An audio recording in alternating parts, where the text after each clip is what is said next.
Welcome to the Beyond Atheism podcast, with me, Nathan Alexander, and my co-host, Todd Tavares. Moving beyond questions of God's existence, this podcast asks, what's next in a world without God? If you're enjoying the show so far, make sure to like and subscribe, rate and review, and consider supporting us on Patreon. Here on Beyond Atheism, we often think about what the world will be like when atheist individuals come together to form more secular communities.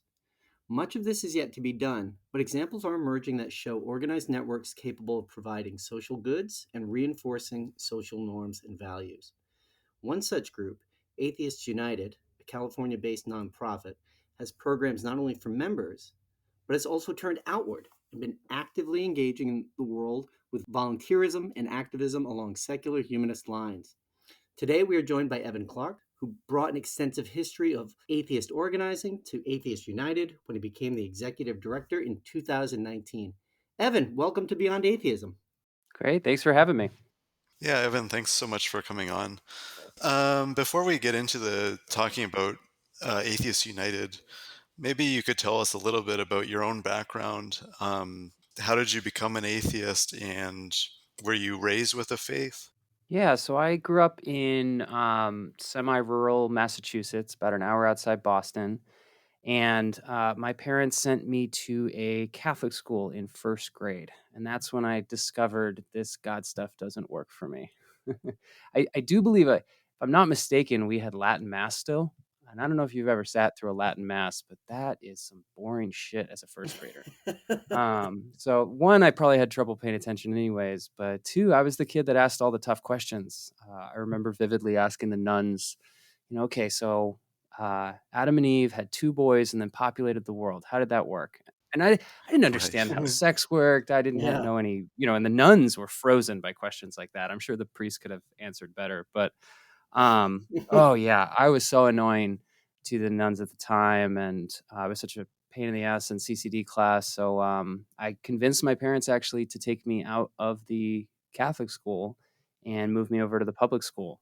And yeah, I never really identified with a belief in God. Found the word atheist in sixth grade while flipping through a dictionary, which was a blast. Right. And it was such a moment of there's a word for me, there's a label for me. Huh. And I remember using it and discovering that not everyone likes that label very quickly when I was young. And then, yeah, I was always open and comfortable with existential questions and atheism through my childhood. And then I only looked at colleges in Southern California. My parents had enough money to where I could look at private schools, and I looked at small private schools, Southern California, that I could maybe play tennis at. And I wound up at California Lutheran University. And I founded the Secular Student Alliance there. So that kind of kickstarted my atheist organizing career and experience, was leading a secular community there. And then ultimately I was elected student body president there. And I've been doing... Wait, Evan, you got to slow down and give us some of the details on this. How did you go from reading a dictionary that says atheist and go like, that's me, and then opening a pamphlet that said Lutheran University and said, that's where I want to go?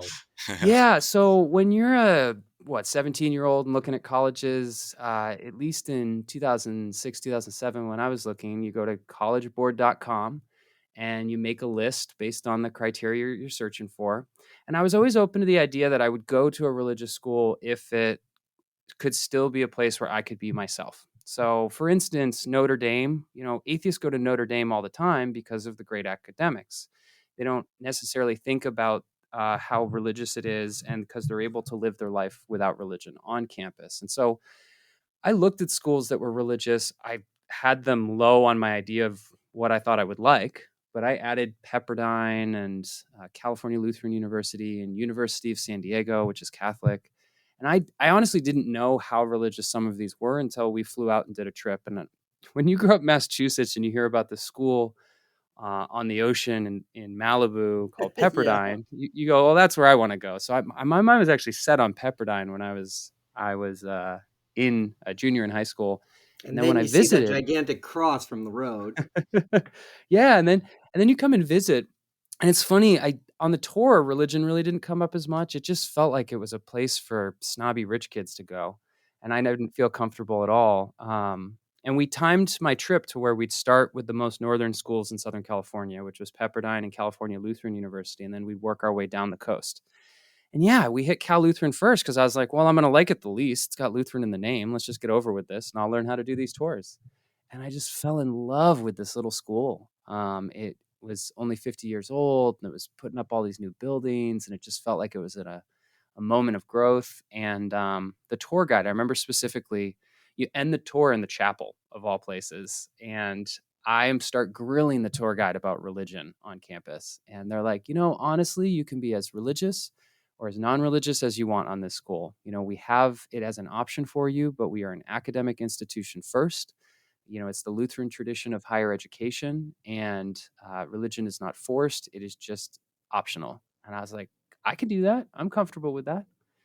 And yeah, I thrived at Cal Lutheran. I have only good things to say about my experience there. Mm-hmm. And so did, I guess being an atheist didn't impact your run for president of the student body, or Yeah. did the opponents try and use that against you? Yeah, as far as I know, they didn't. I Okay. had a long, complicated election to become student body president. I ran against a former roommate from freshman and sophomore year. Oh, right. So That's that was the the real stuff of controversy. drama. Yeah. Yeah. And then there was some Uh-huh. election controversy because someone got kicked out of the election, and then they tried All to right. recall the election, and that was Oh, drama. wow. But I don't think religion actually came up. I'm sure there were some people that were murmuring about it. I'm sure there were some alumni that were concerned about it, but I never. You don't run for a position like that to remove Lutheran from the school's name. Yeah, right. I've already right. decided I'm comfortable with the school. I wanted to talk about bringing a concert to campus and improving some of the student government programs we were doing. It was I think kind of boring technical stuff about student government. Yeah, so what I'll say is it didn't impact the election enough to stop me from winning, and it didn't come up to where I heard anything while I was running.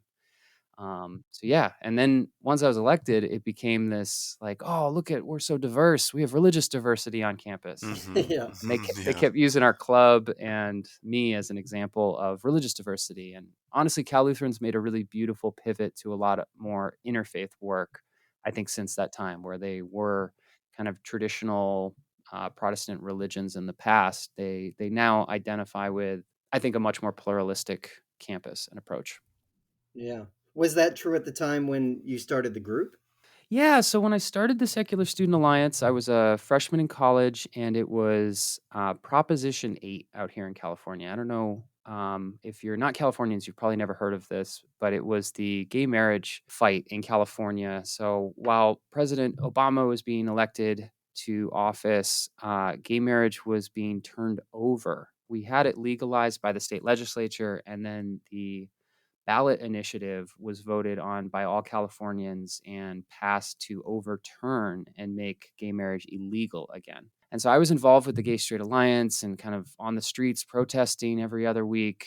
And I remember all my friends and we'd hang out afterwards, kind of debrief, and everyone would just sit for 2 hours and critique these ridiculous religious arguments about why you shouldn't be able to get married or live full lives as gay or lesbian or any LGBT identity.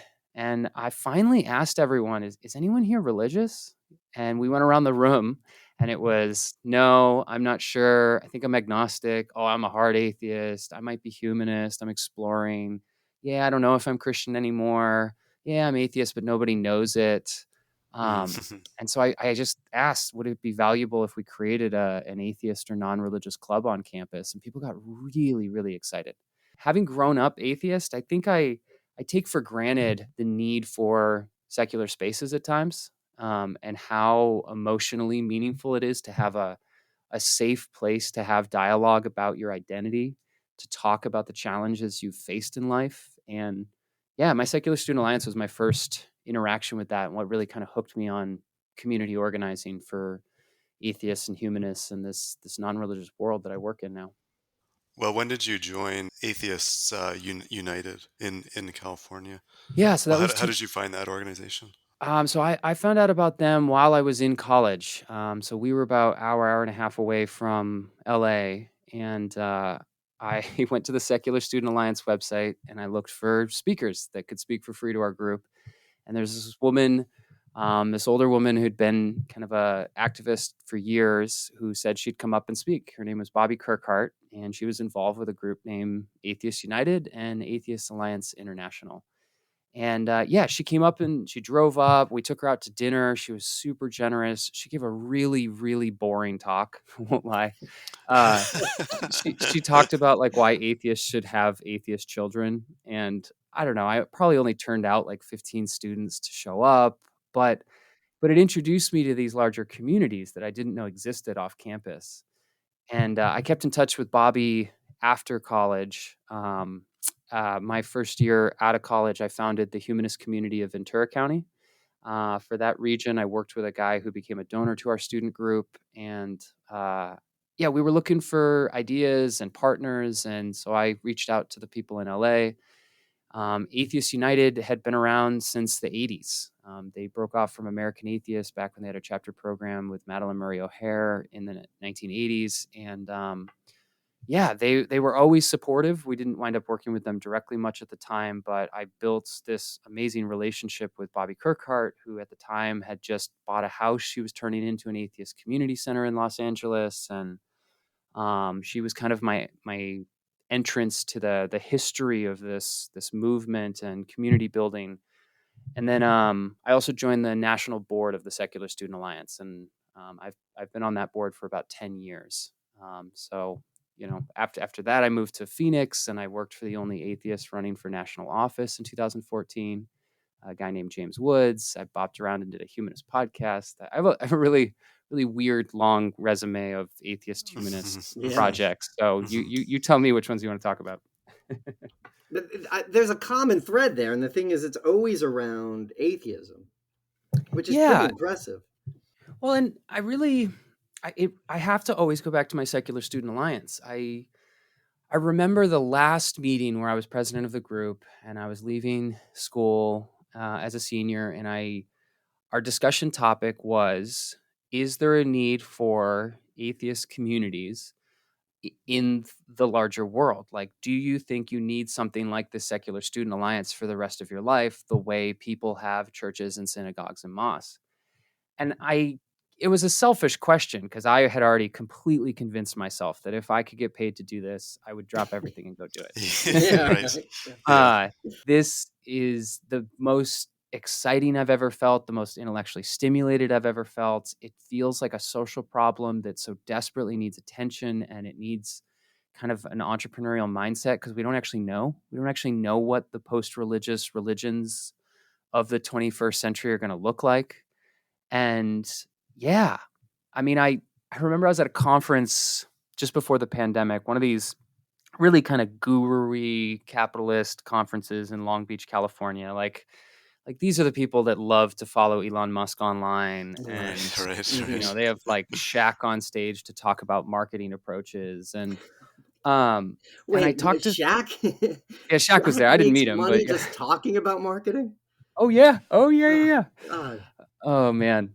Yeah, and they have like sound baths out front and axe throwing for like lunch breaks.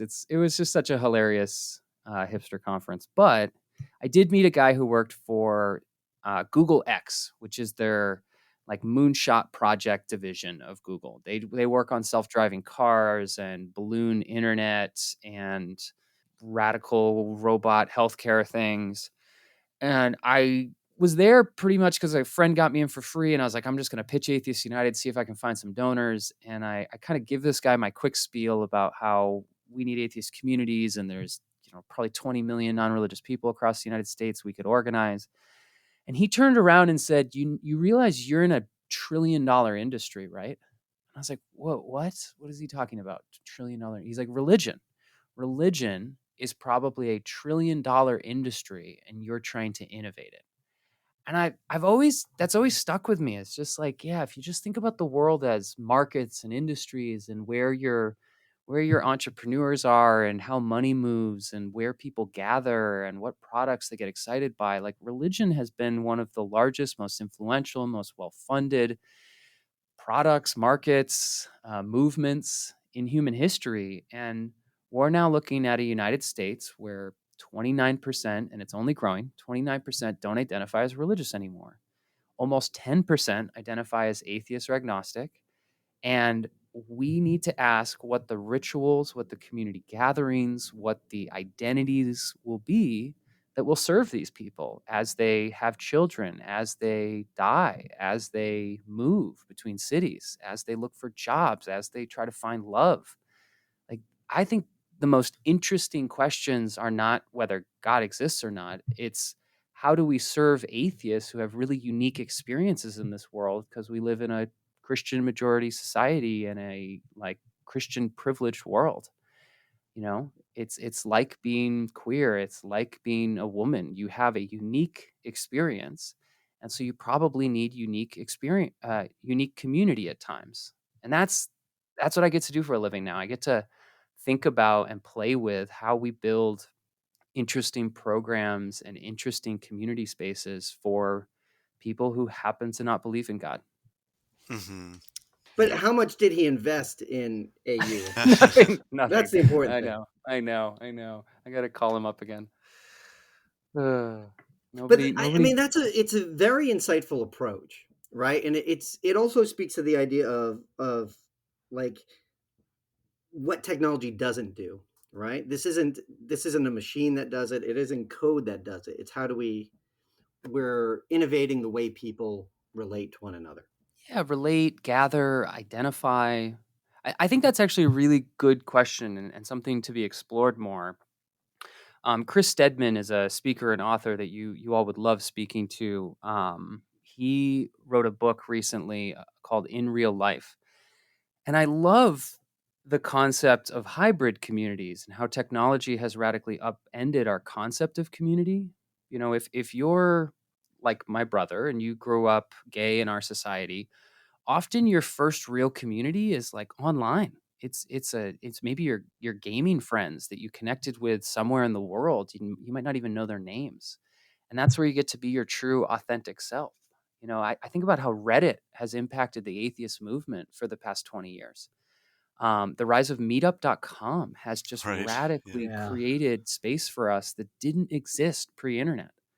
In a lot of ways, the rise of all these communities and what I'd call modern movement building can really be attributed to technology in some ways.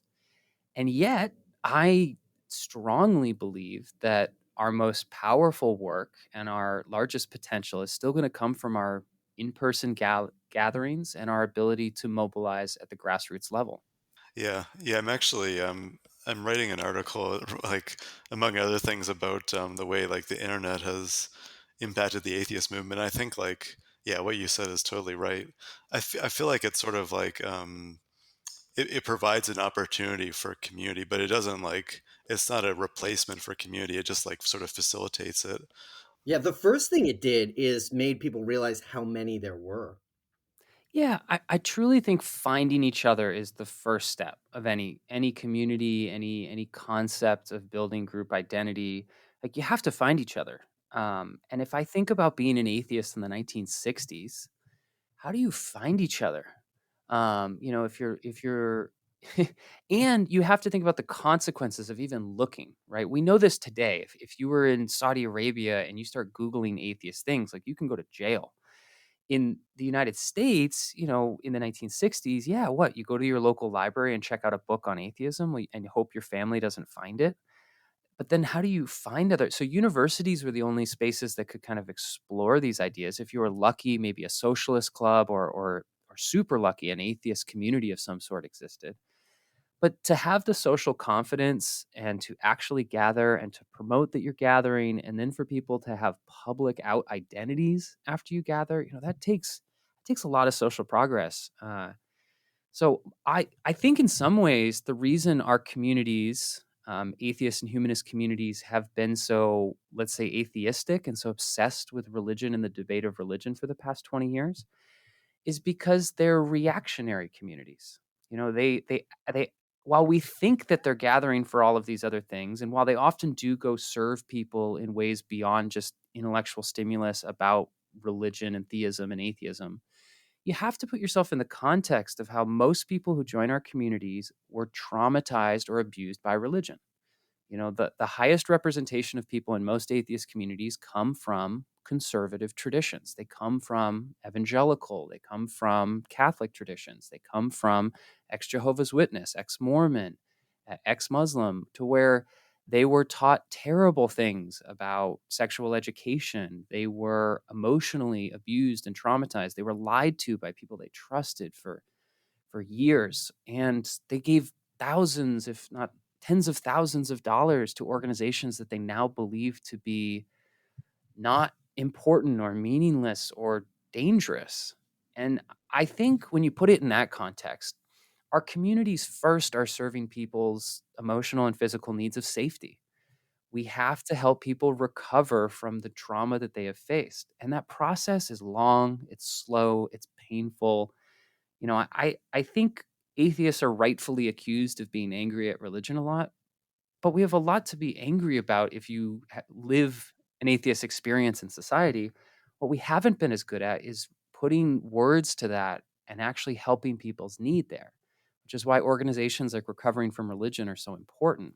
Well, before we get to that one, and I I know where this is going, and that's one I do want to spend some time on because I think it sounds amazing and it does fill a huge need.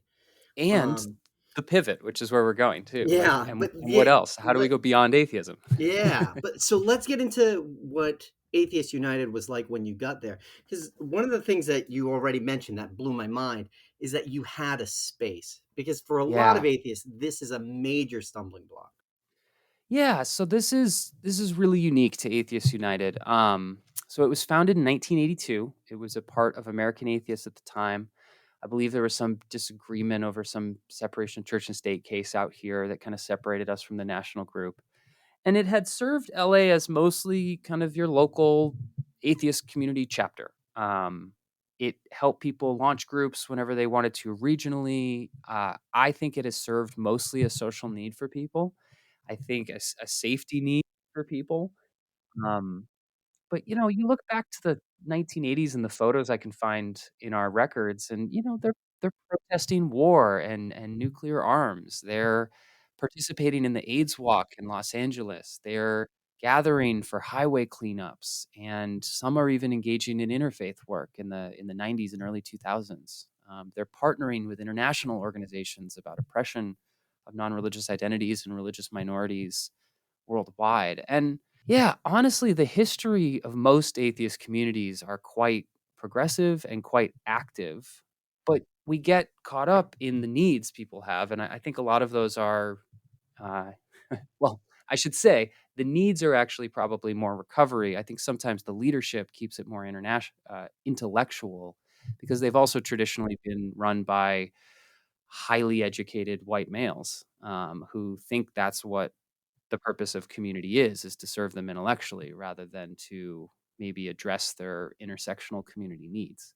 But yeah, I joined 2019 and I joined actually while the organization was really struggling. So while we've been around for at that time 36, 37 years, we used to rent space from Center for Inquiry Los Angeles. So they purchased a building I think about 15 years ago on Hollywood Boulevard, and they have their gatherings there in a big theater.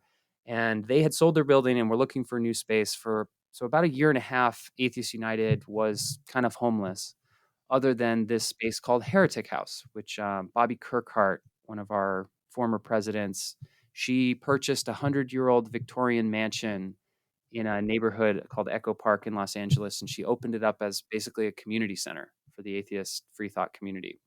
And we would host a lot of our events there. So yes, we did have a space when I joined, but the membership was crashing. Our attendance at meetings in 2015 was 80 to 90 people on average, and by 2018 it was 30.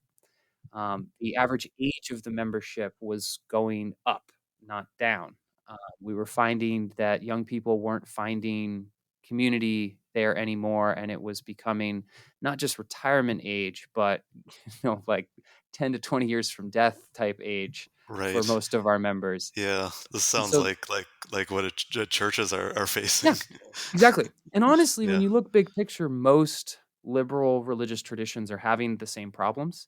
This isn't actually a unique problem to American atheist groups, and American humanist groups, or European humanist and atheist groups, but it's kind of this larger context of how and where do uh, culturally progressive people gather and what type of community they really want. Because whether it be technology or other things, or the destruction of our societies through segregation and capitalism or whatever, right? It could be those things that are actually kind of making it harder for us to gather. But yeah, I joined at this really unique moment where someone had died and given them $500,000, and they were trying to figure out what to do with the money. So I was one of the outside advisors saying, "You know what you should do? Don't go buy a building," which is what most of them wanted to do at the time. They wanted to buy a building and just call it a day. They thought if you build it, they will come. I said, "No, no, no, that's a terrible idea. One, 500,000 doesn't buy you a building in LA. Right. Yeah. Right. Right. Two, you have upkeep costs. You have a lot of Yeah. expenses that go with a building. Hmm. And three, you're going to have to like put people in that building. And if you have less and less people joining your community, you're going to be sitting around 5 years from now going, well, we have a building, but no community. So what you should do is you should hire some young idiot kid. You should tell them they have to fundraise their own salary to keep their job. And you should try to be 4 times your current size in 5 to 10 years. Um, set a goal of becoming sustainable at a new level so that when you do get a building, you'll actually like have money for it or you'll have people for it. You should try new programming. You should try to attract some young people. And I became that young idiot kid. They turned around and offered it to me. Um, and Right. Very and clever. it's been a very wild ride ever since. Hmm. I mean, the whole issue of community. I mean, like, I guess there's sort of two things. Like, the first one is how to actually attract people and get them in the door, but then, like, more importantly, like, how do you kind of keep them there, keep them coming back? Yes. These are my favorite questions. I'm so glad you guys want to talk about this because a lot of people like to talk about God, and I just want to talk about organizing. I think it's a much Right. more interesting Right. question. Yeah. Yeah. Definitely. Yeah. So these are, I think, the hardest questions today. And honestly, if we had the answers, everyone would be doing it. So I want to preface by we're in the experimentation phase. We're in a totally different era.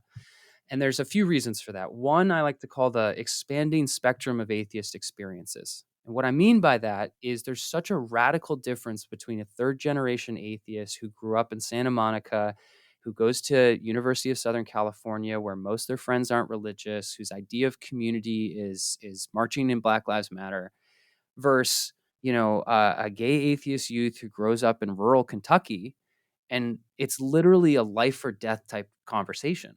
And yet they both are looking for community spaces to gather, interesting programs to interact with.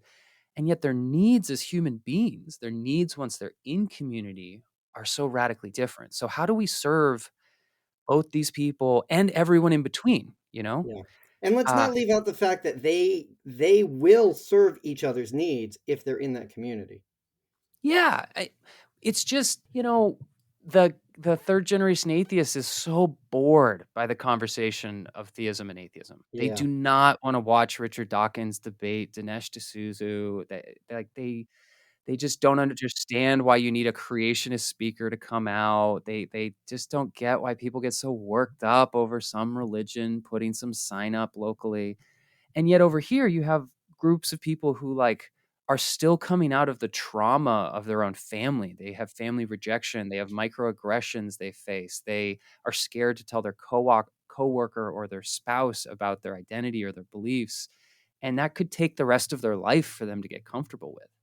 So that's kind of what I mean by this expanding spectrum. And in some ways, we're solving that by having different types of communities.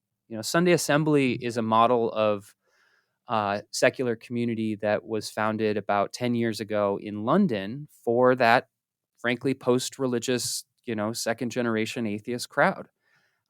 They looked around and they said, hey, all of our friends aren't really religious. Wouldn't it be fun to get together and like sing like the religious do, but not really use any of the God language? And we're so post-religious, we won't even talk about atheism. And like That was wonderful. They started having 400 people at their events, and it became this worldwide phenomenon for a bit. And suddenly they had like almost 200 groups around the world. And if you look at, Sunday Assembly in the United States, it struggled like hell. They most of them are not there anymore that got launched 5 years ago.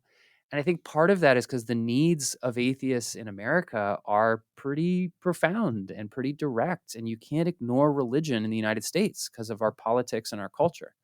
So most atheists here want to talk about and need to talk about atheism when they get into these community spaces. And yet in Los Angeles, we have one of the most successful Sunday assemblies still active. And yeah, like it's this really cool place where people get together, they sing, they do community service, they like talk about each other's work and life and donate to charity and call it a day. And yet people joining my community are often like, oh yeah, I'm ex Jehovah's Witness and my family won't talk to me. And I just so desperately want to be around people like me because I have nowhere else to talk about these ideas. So serving the LA community, the best way to do it for us has been having many communities and you can kind of find your Mm-hmm. niche.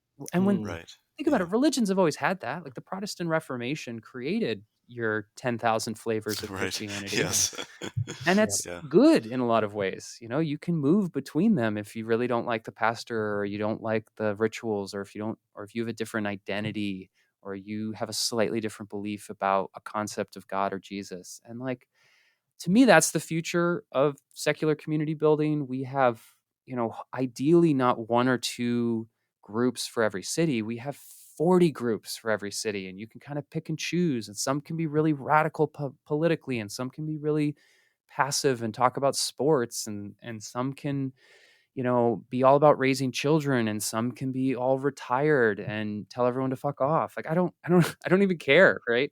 The research is overwhelming that people who participate in community, they live longer, they report higher levels of happiness, they report general levels of better health, they donate more and they volunteer more. But it has nothing to do with your beliefs. It's all how often you interact with a community, how often you go to synagogue or mosque or a secular community. And we have new research coming out of American Atheists basically showing the same thing. Levels of mental health issues like depression go down when you're active in a local secular community. It's so funny. I love how many atheists actually like fight me on community organizing. They have this very like um, I want to say not just libertarian, but I'd say Yeah. I will critique libertarians later, but of a disestablishment, right? Like I think Yes. Yeah. because Mm-hmm. we fought so hard to separate ourselves from an institution, most have fought so hard to separate themselves from an institution as powerful and as pervasive as religion. There's a lot of fear and concern about rejoining anything that looks or feels like that. But I really want to make this argument that like regardless of if we ever do anything atheistic or not, whatever the heck that means, regardless if we ever do any of that, if we gather in community, we are doing a social good. We are helping people live better lives and we are helping our society be more happy, healthy, and supportive. And that's, I really wish we'd all start from there because then we'd have better funded communities and we'd have better participation because it really doesn't matter if we talk about atheism or not. The fact we created a space for you to gather is a social good. Yeah, and it's also how we help ourselves.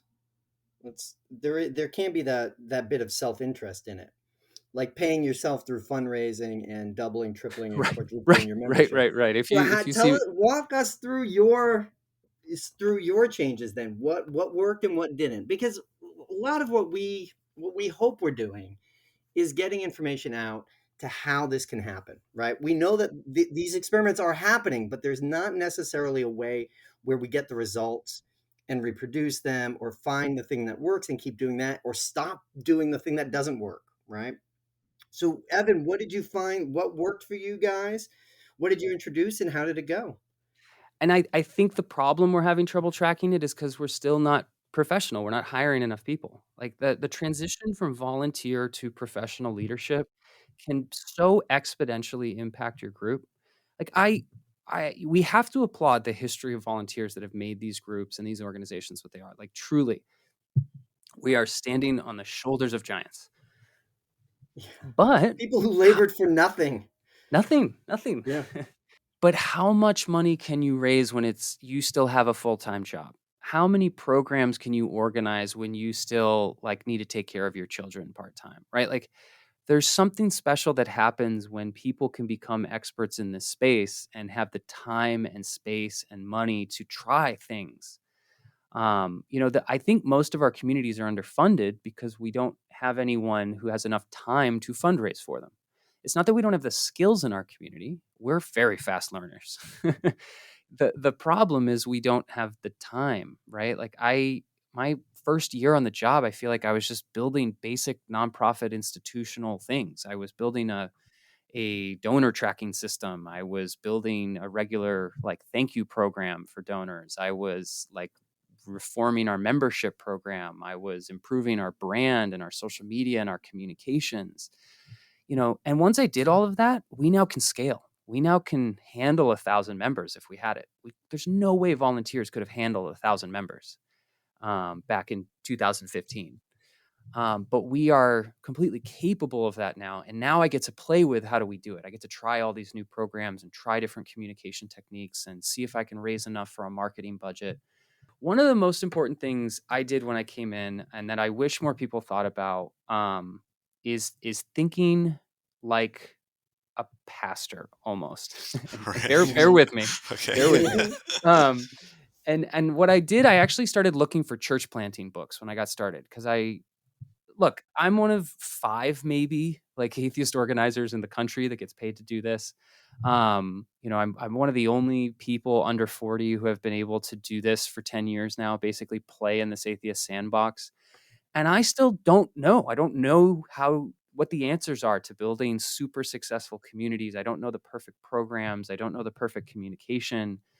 Um, and unlike religious people, there's nowhere for me to go learn these things, right? There's no seminary program I can go to for a few years to get a certificate. There's no mentors that I can follow. I'm in the first generation of local paid organizers, right? Like we're the ones that are learning how to do it and to create the foundation for the people who are going to be way better organizers than I am, that are going to take this community to unknown heights. I'm because of the Secular Student Alliance, I even got access to this movement and got training at a young age that the leaders before me didn't have, right? I'm the leader to them that came up after them. So like we're just trying to figure this all out. And when I started reading church planting books, most of them are terrible. They all tell you God will save your community, just have faith. And those are okay, those are useless to me. If I just pray, we're going to have lots of members. But I did find one that really struck me, and the concept that hooked me most was the idea that we tell ourselves that the reason people join community is belonging. And that's what most people self-report. Why did you join the community? Well, I was looking for other people like me and I wanted to find belonging among them. And that's important and that's true, but when you dig a little deeper about why they stay, belonging isn't necessarily the reason, right? Like we've all shown up at an event of an interesting organization and then never gone back. Why? And we've all gone to organizations probably, and we've had an experience that changed our life, and we will give money and time and loyalty to that organization for the rest of our life. Why? For a lot of us, that was a college professor that we might have made us change our major, or kind of have inspire you for a new passion. It might be a career you found. For me, it was summer camps. I fell in love with these experiential spaces that I felt like really helped me grow into the human being I am today. And I'm hooked on this idea that what we really want, other than belonging, is transformation. We want to grow as human beings. We want to, have help getting through this weird thing called life, finding meaning, building support networks, and discovering who we are, what we're doing, why we're doing it, and what brings us joy while we're doing it. And so when you start thinking about community in that way, suddenly an intellectual program where a speaker gets on stage, you show up, maybe you don't meet anyone, listen to a cool talk, go home, isn't that impactful. It's the lunch after the speaker meeting that's the impactful part. It's how you interacted with other people that might have helped you grow, or that you could count on to like visit you if you're sick at the hospital, or might babysit your kids someday. Those are actually the meaningful parts of our community programs. So I started thinking about all these different programs we don't have that might serve this need for people. And the first year was tough because it was very internally focused. The second year, COVID hit, March Yeah. 2020. And Right. so, I don't the envy second, the time that you started. Yeah, right. yeah. Yeah. Yeah. So we've been mostly organizing online, but we still decided we kind of took 9 to 10 months to really build a virtual community where we could. But we started talking about still launching all of these programs. So during the pandemic, the first thing we did is we made our largest program an in person volunteer event. So we kept doing our speaker meetings virtually, but we partnered with the LA Food Bank and we started giving out 3,000 pounds of food on our in the parking lot of our office space every month. And that became the center of the community suddenly. We get completely amazing age demographics and racial demographics that we never used to see at our other programs. But people really want to help other people, Yeah. especially Wait, during a pandemic. Kevin, can you clarify that? You mean the people who are volunteering? That's where you're Yes. getting, yeah, Yeah, all yeah. this So action. we launched this program in June of 2020. We very quickly asked around where we could help out. The food bank said you can become one of our emergency sites. They started giving us free food, and then we started bagging it and handing it out in our local community. And we started getting 15 to 20 volunteers every month showing up for that, and most of them had never been a part of our community before. Most of them were in their 30s and 40s and just in Los Angeles looking to do something with their time. Last week we did one, and I think the average age was probably 30 for the volunteers. Unbelievable, unbelievable. You don't see this in almost any other area of even our own community. And so Um, this is done through a partnership. It's not you're not collecting the food or not buying the food. yeah, we're not. Yeah, we have You're spent some money buying some food, but yeah, the food bank provides the food for us. So it's part of Feed America. It's the national program for food and hunger, and they give us 3,000 pounds of food each month, and they want us to sort it, bag it. So what we do is we now spend a lot of money and time on this. We get a U-Haul truck, we go pick it up at the food bank, we bring it to our site, we set up a ton of tables, chairs, tents. It takes about 4 hours for us to do our whole process of getting the food ready. And then we give meal kits out to grocery kits. Some of them are up to 30 pounds to about 100 families once a month. Yeah.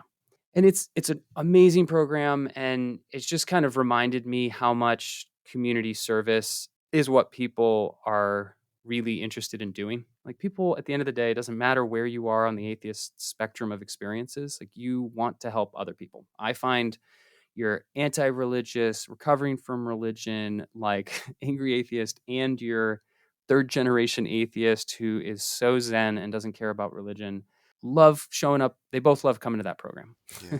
Yeah. Yeah. I feel like when you're doing things together rather than just like sitting and listening to a talk, like when you're actually doing things together, like that can help build build relationships with other people that you wouldn't get when you're just, yeah, Yeah. sitting. So Yeah. Mhm. the larger concept is organize around what you do rather than what you think. Mhm. I Mhm. like to remind people we're not Atheists United for atheism. We're atheists who happen to be united. Like, we gather around the people who are atheists, not just the idea of atheism. Ah, what a boring organization we would be if all we did is organize around what God not existing. I know. Do you remember when There's that's what atheism used to be? Just talking about how Yeah, there's no. yeah, yeah. Can you believe this? Religion actually thinks this. But But you also help out people who are recovering. So tell us yeah, about that program. How did that come about? How did you guys connect with it? And so what's this it is been like? exactly. This is the larger idea of let's find people's needs. Let's try to help them. If we focus on people's needs as humans rather than just like the beliefs they have as atheists, there's so much we get to explore. So, first and most obvious is recovering from religion. We have a unbelievable amount of religious trauma in our society, and atheist communities are really the only safe space where you can talk about that right now, because we're the only truly secular space where you can talk about that. And this national organization called Recovering from Religion has this wonderful program where they train facilitators and then they host support groups around the country. So we helped launch or relaunch, I'm not sure, the Los Angeles chapter of that. Equally, we partnered with Smart Recovery, which is a addiction recovery program that's based on science and comes out of the humanist movement. The Los Angeles chapter of that was struggling a little bit through the pandemic, and we offered our office space and all of our resources, and we built a formal partnership with them to where we're committed to helping them grow over the next 5 years. We launched a youth group program. We now have program designed for 14 to 18-year-old youth, which is, I think, the most forgotten demographic in most atheist organizing. We sometimes find programs for very young youth or childcare programs. We've got Camp Quest, which is a wonderful summer program for families that aren't religious. But what about these high school kids who, are going through identity crisis and don't want to hang out with their parents at events, and, they they either have youth group or nothing. And so we thought, what would it look like to have a non-Christian youth group? And we started exploring. I found a 16-year-old that was excited to help lead this, and she came up with the name Evolve Youth Group. And we've been doing programs for the last 4 months now. We're supposed to go bowling this weekend. All right. Nice. Um, So this has been something you've developed in-house rather than reached out as a partnership. Yeah, summer partnership like Smart Recovery and Recovering from Religion. And then, the youth group. I mean, between you and me, I've been writing proposals and wanting to do something like this for about 8 years. I've had this vision of a youth group and what it might look like. I have a background in like camp facilitation and camp leadership. So I always wanted to see a program like this succeed. And yeah, we're trying to figure it out right now. It's still quasi-pandemic, so it's really hard. Schools have been kind of awkward places, and whether parents will let you hang out or not, and us trying to build standards for how you take care of youth is not something we're experienced with. We don't have a youth pastor.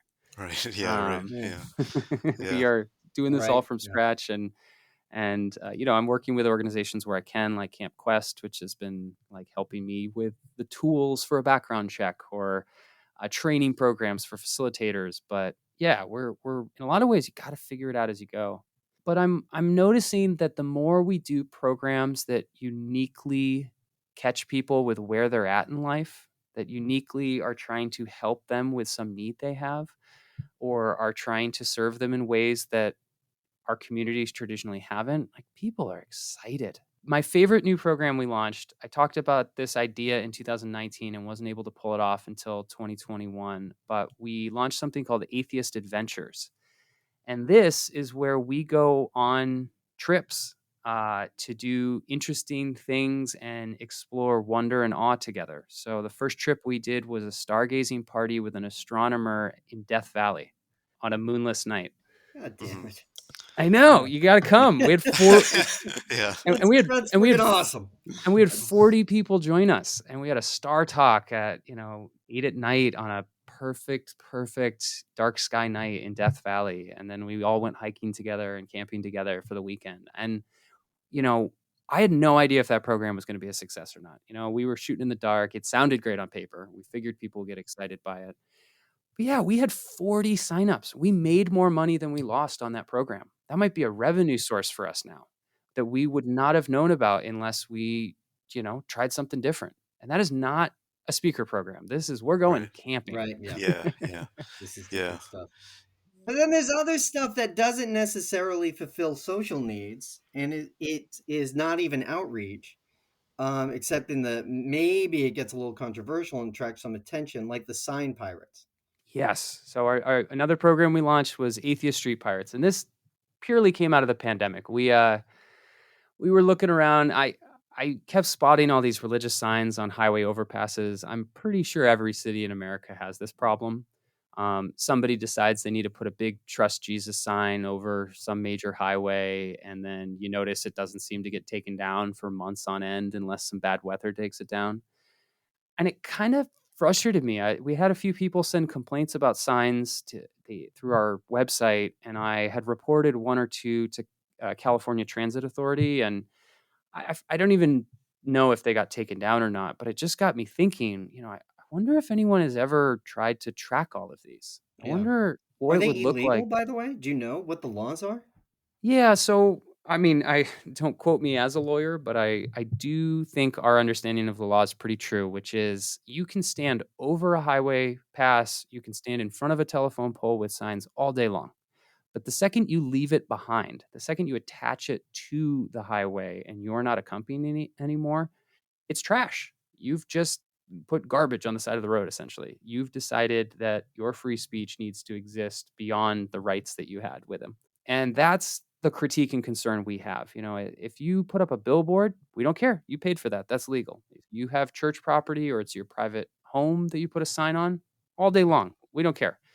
But the second you use our public land, which our streets are, if you start putting them on telephone poles on public land, which is public property, if you start engraving your names into the concrete of our sidewalks, like then we have a problem. Then no longer are these secular spaces and no longer are we welcoming to all religious identities. We're essentially privileging some. So what we did is we created this map.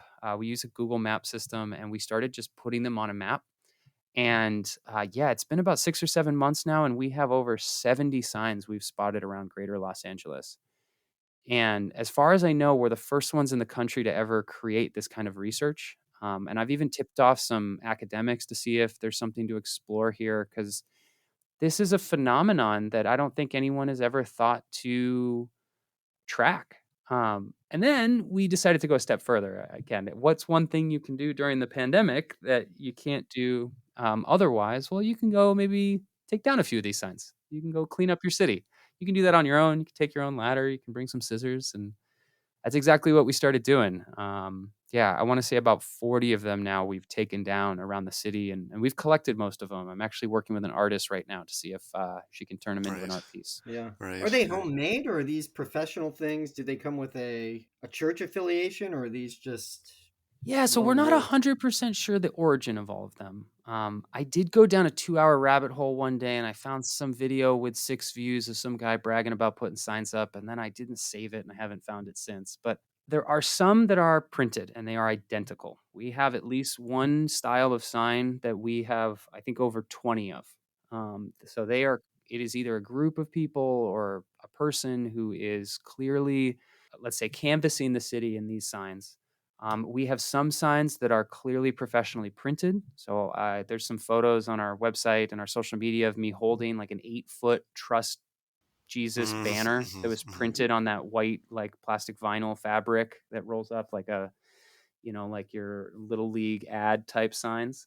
And then we have a few that we find that are more hand designed, handwritten, painted. What's been really fun actually is Google Street View. You can look back in time at last time that a car scanned the street. So every now and then when we have a sign that we spot, I go onto Google Street Maps and I look at, the past 10 years to see if someone had been posting that sign at previous times, or it'll tell us roughly how long that sign's been up. In some cases, we find that a sign has been there for 9 months. Nobody's taking them down. They're just living there. One location I found this week, somebody found it a little bit further in the desert outside of LA, but they found a sign in a location and I went back 6 months. It was there 6 months ago. It wasn't there a year ago, but 2 years ago, the exact same sign was there, slightly higher. And, Wow. Yeah. so this person is clearly coming back to this exact location and putting up signs. And I found one even, somebody took a metal sign that said Jesus on it and put it really high up on a telephone pole. And I just spotted it because we actually were tracking one sign and I was like, what is that thing above it? Oh, that's a metal sign that says Jesus. Mm. 10 years that has been All on the right. side of the road. I found it Wow. for 10 years of photos on Google Street Maps, Street View. So, I mean, I can't even imagine, like, Los Angeles is probably not as bad as other cities. We're a driving city, so maybe we get a little bit worse. But yeah, for those listening, if you spot signs like these, one, report them to us. We'll put them on our map. Even if you're in Alabama, I'll try to work and find some Alabama people and we can create an Alabama map, Mhm. or we'll just throw it on our map. But one, we need to start tracking these. I think the more we ignore them, the more they go unchecked, and we just live in this world of theist normativity, Christian privilege. And one, we need to challenge that. And then two, if you want to start taking them down, do it safely. But yeah, like basically we can start. It's something you can do. They are trash as long as it is on public land, which I want to be very clear about. If it's on public land and it is left there like it is trash, yeah, you have the right to take it down. Some lawyers might disagree with me on it, but I feel extremely confident that the worst you'd get is a slap on the wrist from the city, and if not a thank you for doing their job. I wanted to talk more about the issue of this and like sort of like free speech and so on, but maybe we can save that for the bonus segment. It's been wild though, because we did, as you found out about it, was the press we Mhm. got on it, Yeah, and yeah. that it made it all the way to the Washington Post. We got national news Right, right. for that piece, and my email is flooded right now. I have like 30 or 40 people trying to ask how they can become Atheist Street Pirates. Oh, right. Oh, Okay. that's fantastic. Yeah, And what the place I saw it was the religious news Yeah, service. right. Everything, Yeah. it yeah, was a yeah. wire report that went back to the religious news service. Yeah, Religion News Service is this really cool group of people. I've been in lots of stories of theirs over the years, where they write stories relating back to religion. Um, there was even a reporter that was hired specifically to cover the atheist community back in the day, and that kind of Wow. got them Yeah. reporting a lot more on our community and our activism. And yeah, they're great reporters. Honestly, I love working with them. There was one based in LA that reached out, so we were able to take her out on a street pirating venture. Voyage, I think voyage would be the word. Yeah. But yeah, it's actually I recommend, if people are looking, if you're doing something interesting with your community, write a press release and send it to Religion News Service. There's a high probability they'll Mm. cover it. God, this is the business. This is the important stuff. It's incredible. So, all right, if we're going to avoid the free speech stuff for now and leave that for the bonus material for Patreons because we need money too. What's next for Atheist United? Where do you see this going next? What are some of your future plans? Yeah, so we're in this really interesting place where we have done most of the reforms I wanted to do when I came into the organization. I brought in a lot of new programs. We've inspired a lot of new members.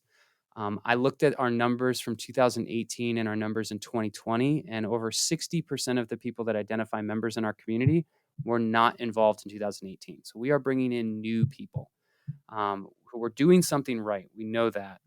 Does that mean there's been turnover as well? Yeah, we've lost a lot of our old timers who maybe don't identify as much with the stuff we're doing, or naturally have left our organization after 20 years participation. Um, and we're trying to figure out how to fund the damn thing. We feel confident that we've got strong programs, that we can impact more people, but I need a marketing budget to get to my next 100 members, 1,000 attendees.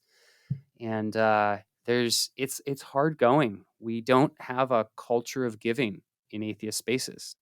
We don't think of our communities as things we need to fund the way religions traditionally have thought of their religious institutions as things they need to fund. And I'm really just trying to talk to as many people. I don't want to say evangelize, but I do think, yeah, excite people to the potential of atheist communities. And some people join atheist world, atheist community podcasts, atheist organizations because they're activists, which I am too, and I support. But they forget that the way you get activists is through grassroots community building. Usually, having thousands of well organized secular communities, it suddenly makes it 10 times easier to tap them into activists when you need to do an activist campaign, than starting from scratch and finding them unconnected to our stuff, and they don't have any buy-in to this movement of people that work together. So I'm convinced actually that even the donors and the activists that only work in activism space, they desperately need to work better with the community organizations. That, yeah, it sounds like to you we're doing really boring socials where we hang out at pubs and just talk about interesting stuff and we're not doing anything, but you're wrong. Actually, those people are some of the most involved. But right now, they're spending their time with ACLU and Planned Parenthood and other organizations. And because they're in our organization now, they're more likely to work with us when we do an activism push. So you got to fund our stuff. You got to think of us not just as another religion, but as a group of people that represent and fight for minority religions in our society. It's where your children can grow up happy. It's where we build leaders that are going to lead our courts and our schools and our legislatures in the future. Mm. Let's hope. All right. I think, Nathan, I think it's time to move on, don't you? Yeah, we should move on to our lightning round. Can a true atheist? So, Evan, the way it works is we'll ask you a series of questions. Can a true atheist do such and such? Like, can a true atheist say, "Oh my God," for example? And you just give a short answer, just maybe a couple sentences justifying your answer. Yeah.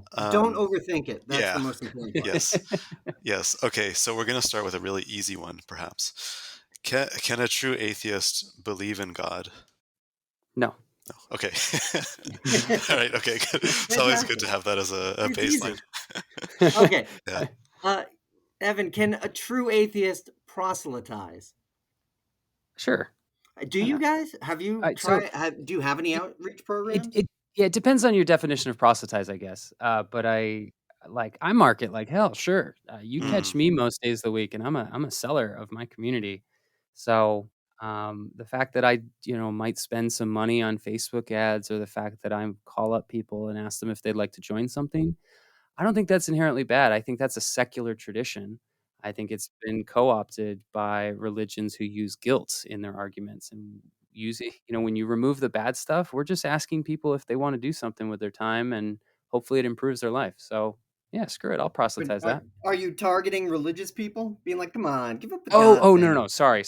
I don't Not like. evangelize. I hate conversion. Yeah, I've probably converted people to atheism much more than I would have even liked, just by talking about the topics. But it's not a goal of mine. I think the more interesting question and the bigger social need and ethical need is how people live more ethical lives, regardless of belief, not whether they believe the right thing. There are atheists that do terrible things, mm-hmm. and I don't want to work with them. Mm-hmm. Right. We Yeah. don't need more of those. Right. No. Um, can a true atheist be an agnostic? Oh, hell yeah. Yeah, Okay. most of them are. Yeah. Mhm. Okay. Can a true atheist wear crucifix jewelry? Hell yeah. God, wear it upside down sometimes. Right. Okay. Um, can a true atheist pollute the environment? They do. They do. Right. Okay. Yeah, But there's no. should they? Yeah. Oh, should they? Oh, okay. Should is a Well, different yeah. question. Yeah. Could they do? No, no, no, Okay. no. I, I think one of the most important principles of humanism, which is what I come to as beliefs from my atheism, is that without God or gods, and given our understanding of the natural world, we're all connected. It is an ecosystem that we live in. So we kind of have moral obligation to everything around us. And if we ignore that, then yeah, we don't care and we're selfish. And really quick, putting like this comes back to something you talked about at the start, being like the Prop 8 with gay marriage and recognizing that most of the people you were with were atheists. Have you found that a lot? Like what's driving? Because we know that from the American Atheist Report, one of the big things is environmental devastation, climate change really motivates young atheists. Um, have you found that in your younger membership?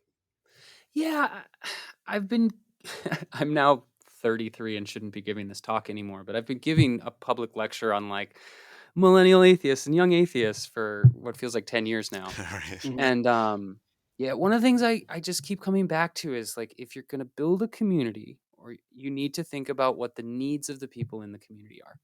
And young people have unique needs in our society today. They are dealing with they are living and going to have to deal with the existential crisis of climate change. And there's no denying it. And they know that they're the ones dealing with it. Talking about guns in schools, talking about student loan forgiveness, or the student loan crisis. Like you have to talk about these things if you want to be relevant to young people. So it's not that there is or isn't an atheist issue. It's just that That's what atheists who happen to be in those demographics talk about, right? It's like, try talking to a Black American and never letting them talk about police violence. Like, you're then not relevant to them because that is their lived experience in a lot of places. If you want to be relevant, you have to talk about the things that are relevant in their life. So I think the atheist movement has traditionally been not relevant because it only talked about God, and we have really, really rich, huge life experiences that we could also be speaking to. Yeah, such a great perspective on it. Next question. Can a true atheist put up a Christmas tree? Oh my God, most do that I know. Yeah, my girlfriend loves Christmas trees. She's probably more atheist than me. All right. And last one. Can a true atheist criminalize religious belief? Criminalize a religious belief. That's interesting. I don't know how you would. I would hope not. um, yeah, I keep thinking about like French secularism and like headscarves and how weird that is that we have essentially created standards around religious traditions for how other people can live their lives. And it feels anti religious rather than, like my goal is religious pluralism, not anti religion. I don't think the death of religion will make us all suddenly more ethical people.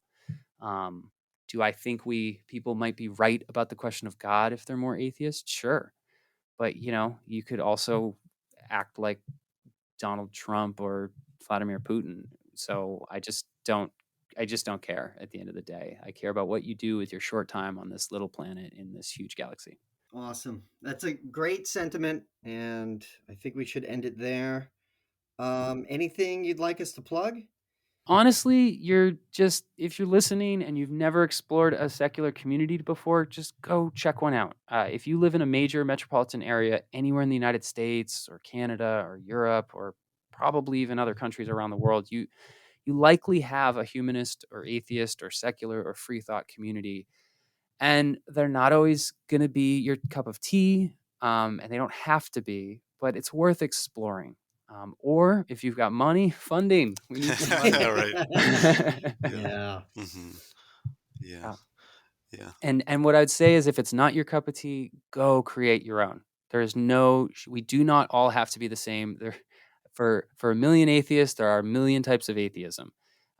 We really need to have diverse, different exploratory communities, and yeah, find and make the ones that make you comfortable and make people like you comfortable. The problem with Atheists United for the past 40 years is we've been one of the only communities in a city the size of Los Angeles. That's absurd.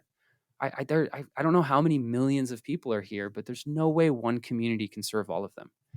We need thousands of communities to really meet your needs. And yeah, I'm excited for you all to participate in that future. Totally. That's the way to do it. Evan, thank you so Yes. much for joining. Thanks for having me. This is fun. Okay, that was Evan Clark from Atheists United. It was really great chat with him. I mean, we learned so much, and I feel like we didn't even really scratch the surface on some of the issues we wanted to talk about. Oh, no, not at all. No, there's a lot more, even, if you just glance at their webpage, which will be linked below, there's a lot more programs, there's a lot more to do, there's a lot more ways to get involved. So it's a growing community. So how did you feel about that model, Nathan? Everything that he was talking about, the professionalization, the not focusing on the space, think about how do we get more people, doing more outreach. It's we haven't heard this before. I think it's interesting because some of the other people, like some of the other organizers we've talked to, have been organizing at the at the national level, whereas this is, I mean, obviously, like they're in California and Los Angeles. I mean, obviously, there's still a gigantic population there, but it seems it's more localized, I suppose, and so I think that was really useful. But I really like the model he has. I mean, there's so many good things about it. I think one of the things is that, like you said, there's so much going on with Atheists United. Like there's so many different programs and stuff that they're running that it can appeal to, obviously not everyone is going to go to every program or whatever, and so I think it's a good way to um, appeal to a wide variety of people. It's not just people who are looking to listen to a talk once a week, or like they've got like a choir, I guess. So I mean, if you're really into singing and stuff, I Yeah. mean, you can do that. Yeah, And but like you don't obviously, have to, unlike you other don't have groups, to, right? right? Yeah. Right, exactly. And if you're into volunteering, you can do that, and so on. So I think it's really cool, like the diversity sort of the approach. I really like that it answered, like, he was pretty fearless in the way that he answered or addressed one of the problems that we've seen in atheist organizing and atheist groups, where you'll be very successful in one aspect, right? Like you're typically socializing, right? If you set up this social group, you you bring everybody out, you try to translate it, try to transfer it, change the focus, do something political or activist or volunteering, and you lose all those people. And like so, like the problem a lot of organizers run into, I've seen in the past, is, well, how do we balance this? How do we make it acceptable to everybody? And his answer is, you don't. You have people who are there for the volunteerism, for the outreach, for that stuff, and people who are there mostly just to socialize. You're not alienating one group, you're not irritating one group, you're not really harming your solidarity, you're just focusing on different things for different people. That's a great answer, right? This is, and he's one of the things that struck me about this is when we've talked to other people, other grassroots organizers, typically they are the group. Do you know what I mean? Like they're the founder, they're the heart and soul of it, they're the driving force. Here with Evan, we're seeing a second generation, and that I think is amazing, right? Like, okay, there's a new guard, and it comes with this new perspective and a new way to do it, and even the way he discussed that transition, right, from the old guard to what he's trying to do. We shouldn't be afraid of this, we got to embrace this. um, Yeah, and I yeah, love that he brought experimentation with him, right? Like, what are the things that people might like, and not be afraid to fail with it. yeah. I mean, I guess like many atheist or secular groups, I mean, something I had sort of thought about like was, should they prioritize more like socializing, community building, or like more political action, or more outreach in the community, like volunteering? But his answer is just all of it. Yeah, Like, his answer was yes, prioritize all of yeah, it. right, Yeah. yeah. And I think like one of the things I liked that he said was this idea of like creating like transformation for people who are involved, and I think that's really important. I mean, it's something like I think the thing is that atheists organizations probably struggle with is like retaining people. Like you can always probably get some people out who might be curious, but then how do you keep them coming back and keep them kind of engaged in the community? And also maybe like to involve like your family, like he talked about like youth groups and Kids, so yeah, on. totally, Yeah, absolutely. and I mean, yeah, because I think, I mean, in my experience, I guess it's usually a lot of sort of like unmarried, un what a kid people without kids, whatever, who have joined this. Like it's sort of like single individuals kind of coming together rather than like.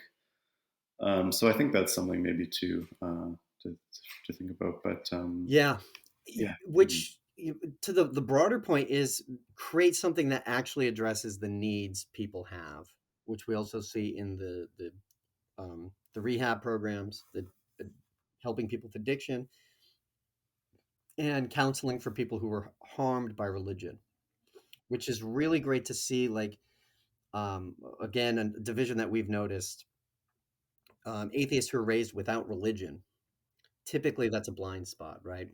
When atheists come in who've really, really suffered from being raised with faith, from losing their faith, from losing their community, very often there's a type of atheist that doesn't want to deal with that at all. So instead, to actually address it head on, be able not to, and not have to build the system yourself, be able to network and connect with people who do it full time, That's really fantastic. Evan pointed this out too. He's not developing a roadmap. It's not programmatic. This isn't what every atheist group has to do. This is what he's trying, and it's this pragmatic experiment, right? What works, what doesn't, what can we go ahead with? It's not going to be the same for every group, but like, I mean, Evan himself is a resource now, and people who are trying this, and if you want to do something like this, if you've been doing it and struggling with something, or if you have something that worked fantastically, he's a great resource to reach out to. He'll make himself available, so we shouldn't be afraid. We've got a network. We've got to try these things. Yeah, I think that's another thing is like, yeah, learn from other, like not just your own mistakes, but other people's. Like, and so you're not just alone out there trying to figure out what works. Like, I mean, I think it would be helpful to, I mean, to have some kind of like compilation of like resources and so on for atheist organizers. I mean, we talked a few weeks ago with Sam McGuire from American Atheists, and she was similarly helpful in that regard, like for offering to help people setting up local groups. Yeah, which again, not, I mean, one of the many things we didn't talk about with Evan, but Evan is connected into that. They are affiliated with American Atheists. So that it's easy. It's something that we again overlooked. But yeah, we've got to tap into these networks. We're stronger together. It's pretty awesome. Yeah. Yeah. I guess one other point to make is having people paid who to do this rather than purely relying on volunteers. Yeah. Did you like that one? I think it's an important point. I mean, like it's sort of like it's like a kind of like bootstrapping problem. Like, like to have someone to devote all like full time to organizing this community, they need to get money, but then like to have a community to organize, like, or I mean, like to pay someone, like you need to have a community. So it is like, yeah, sort of like what comes first kind of thing. But I do think it's valuable because I think it's like you can only go so far purely relying on volunteers. Like, if I guess another thing is like, if people are putting money in and then they actually see positive things that are coming out of it, and they're finding something valuable that comes from the money. I think that's also important too. Yeah. Right. Yeah. Seeing that investment in it, even a small investment makes you, it pulls you in, right?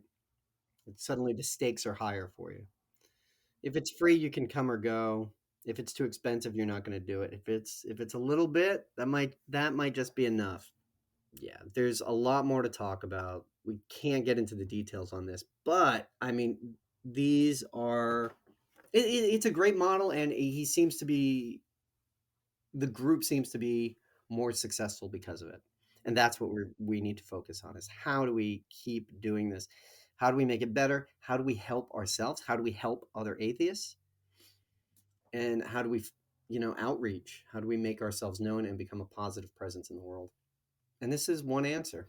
It's awesome. Like, this view that we get from doing the podcast it feels like we're filling in the pieces of the puzzle. Do you know what I mean? We're seeing all these different parts of it and how they all fit together. It's really fascinating. So, do we have anything upcoming that we need to plug?